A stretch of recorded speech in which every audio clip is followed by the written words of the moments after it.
ಯಾರು ಪಡಿತಾರೆ ನನ್ಗಂತೂ ಈ ಮಾಹಿತಿ ಇದುವರೆಗೂ ಬಂದು ಕೇಳಿ ಒಂದ್ ನಿಮಿಷ.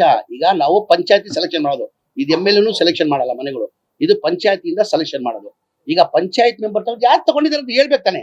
ಈಗ ಆರೋಪ ಮಾಡಿ ಏನ್ ಅಂದಿದ್ದಾರೆ, ನಾನು ಆಡಿಯೋನ ನೋಡಿದೆ, ನಮ್ PS ಮಾತಾಡಿದ್ದಾರೆ. PR ಏನ್ ಅಂದಿದ್ದಾರೆ, ಸರ್ಫರಾಜ್ ಅವರೇ ನಾನ್ ಕೊಟ್ಟಿದ್ದು ಪತ್ರನ ಮನೆಗಳು ಕೊಟ್ಟಿಲ್ಲ, ಇನ್ನೊಂದು ಪಂಚಾಯತಿಗೆ ಮನೆ ಪತ್ರ ಕೊಟ್ಟಿದ್ದೆ, ಅವ್ರ ಮನೆ ಕೊಟ್ಟಿದ್ದಾರೆ, ಏನ್ ನಡೀತಾ ಇದೆ ಅಂತ ಹೇಳ್ತಾರೆ. ಯಾರು ತಗೊಂಡಿದ್ದಾರೆ ಗೊತ್ತಾಗ್ಬೇಕು ತಾನೆ. ಈಗ ನಮ್ಮ ಆಫೀಸಲ್ಲಿ ತಗೊಂಡಿದಾರ, ನಾನ್ ತಗೊಂಡಿದ್ದೀನ, ಯಾರು ತಗೊಂಡಿದ್ದಾರೆ ಈಗ ಪಂಚಾಯತ್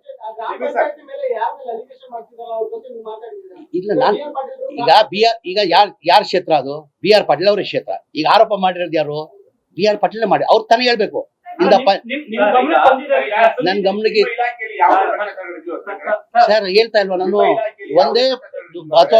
ಒಂದೇ ಮಾತು ಹೇಳ್ತೀನಿ ನಾನು. ಈ ಮನೆಗಳು ಒಂದ್ ನಿಮಿಷ, ಈ ಮನೆಗಳು ವಿಚಾರದಲ್ಲಿ ಯಾರನ್ನ ದುಡ್ಡು ತಕೊಂಡ್ರೆ ಅವ್ರ ಮಕ್ಕಳು ಹುಳ ಬಿದ್ದು ಸಾಯ್ತಾರೆ. ಅದಕ್ಕಿಂತ ಹೆಚ್ಚಿನ ಬೇರೆ ಪಕ್ಷದ ಶಾಸಕರು ಆರೋಪ ಮಾಡೋದು, ನಿಮ್ಮ ಚಾರ್ಜ್ ಶೀಟ್ ಹಾಕೋದು, ಅದು ನೀವು ರಾಜಕೀಯ ಕಾರಣಗಳಿಗೋಸ್ಕರ ಅಂತ ಹೇಳ್ಬೋದು. ಬಟ್ ನಿಮ್ಮದೇ ಶಾಸಕರು, ನಿಮ್ಮ ಪಕ್ಷದ ಶಾಸಕರು ನಿಮ್ಮ ಒಂದು ಇಲಾಖೆ ಮೇಲೆ ಆರೋಪ ಮಾಡ್ತಾರೆ ಅಂದ್ರೆ ನಿಜವಾಗಿ ಇಲ್ಲ. ಯಾರ ಅವ್ರಿಗೆ ಮಿನಿಸ್ಟರ್ ಮೇಲೆ ಹೇಳಿದಾರ? ಇಲ್ಲ ಒಂದ್ ನಿಮಿಷ, ಇಲಾಖೆ ಅಂದ್ರೆ ಯಾರಂತ ಹೇಳ್ಬೇಕಾದ್ರೆ ಈಗ ಒಂದ್ ನಿಮಿಷ. ಅವ್ರನ್ನ ಈಗ ಯಾರನ್ನ ಮೇಲೆ ಈಗ ಮಿನಿಸ್ಟರ್ ದುಡ್ಡು ತಗೊಂಡ್ ಮನೆ ಕೊಟ್ಟಿದ್ದಾರೆ, ಇಲ್ಲ ಅಧಿಕಾರಿಗಳು ದುಡ್ಡು ತಗೊಂಡ್ ಮನೆ ಕೊಟ್ಟಿದ್ದಾರೆ, ಇಲ್ಲ ಪಂಚಾಯತ್ ಮೆಂಬರ್ ದುಡ್ಡು ತಗೊಂಡ್ ಮನೆಗಳು ಕೊಟ್ಟಿದ್ದಾರೆ ಅಂತ ಆಗ್ಬೇಕು ತಾನೆ. ಏನಾದ್ರು ಕ್ಲಾರಿಟಿ ಬರ್ಬೇಕು ತಾನೆ. ಏನು ಕ್ಲಾರಿಟಿ ಇಲ್ಲ ಅಂದ್ರೆ ನೀವು ತೋರ್ಸ್ಕೊಂಡ್ರೆ ನಾವೇನ್ ಮಾಡಕ್ಕಾಗಲ್ಲ. ನನ್ ಮಾತಿಗೆ ನಾನು ಹೇಳ್ತಾ ಇಲ್ಲ, ನಾನು ನನ್ನ ಮಾತಿಗೆ ಬದ್ದಾಗಿದ್ದೀನಿ. ಮಾನ್ಯ ಮುಖ್ಯಮಂತ್ರಿಗೆ ಹೇಳಿ, ಇದು ನಾನೇ ಹೇಳ್ತೀನಿ, BR ಪಾಟೀಲ್ ಅವ್ರು ಪತ್ರ ಬರೀಲಿ, ತನಿಖೆ ಆಗ್ಲಿ. ಇದು ನಾನೇ ಸಚಿವನಾಗಿ ಹೇಳ್ತಾ ಇದ್ದೀನಿ. ನಾನು ಸಚಿವ CBI ಕೊಡಿ ಸ್ವಾಮಿ, ತನಿಖೆ ಆಗ್ಬೇಕಿದು. ಈಗ ಬಡವ್ರ ಮನೆಗೆ ಮನೆ ಕಟ್ಟಕ್ಕೆ ದುಡ್ಡು ತಗೊಂಡ್ರೆ ಎಷ್ಟ್ ಮಟ್ಟಕ್ಕೆ ಸರಿ ಹೇಳಿ ಅದು? ಯಾರು ಎನಿಬಡಿ, ನಾನಂತ ಇಲ್ಲ, ಯಾವನ್ನ ತಗೊಳ್ಳಿ ಅವನು.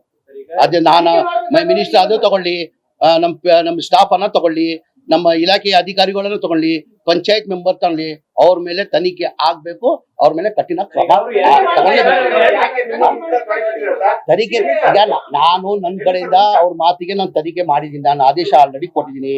MD ಅವರು ಇಲ್ಲೇ ಕೂತಿದ್ದಾರೆ, MD ಅವ್ರಿಗೂ ಹೇಳಿದ್ದೀನಿ, ಏನ್ರಿ ಆ ತರ ಯಾವ್ದನ್ನ ನಡೆದಿದ್ಯಾ ಅಂತ. ಇಲ್ಲ ಸರ್, ನಮ್ಮಲ್ಲಿ ಬೆಳಗಿಂದ ಅವ್ರು ಕೂತ್ಕೊಂಡು ಅರ್ಧ ಗಂಟೆ ಎಲ್ಲ ವರದಿ ಕೊಟ್ರು, ಆ ತರ ನಮ್ಮಲ್ಲಿ ಯಾವ್ದು ನಡೆದಿಲ್ಲ. ಈಗ ಹೇಳ್ಬೇಕು ತಾನೆ ಸರ್. ಈಗ BR ಪಾಟೀಲ್ ಈಗ ಒಂದ್ ನಿಮಿಷ, ಒಬ್ಬೊಬ್ರು ಮಾತಾಡಿದ್ರು.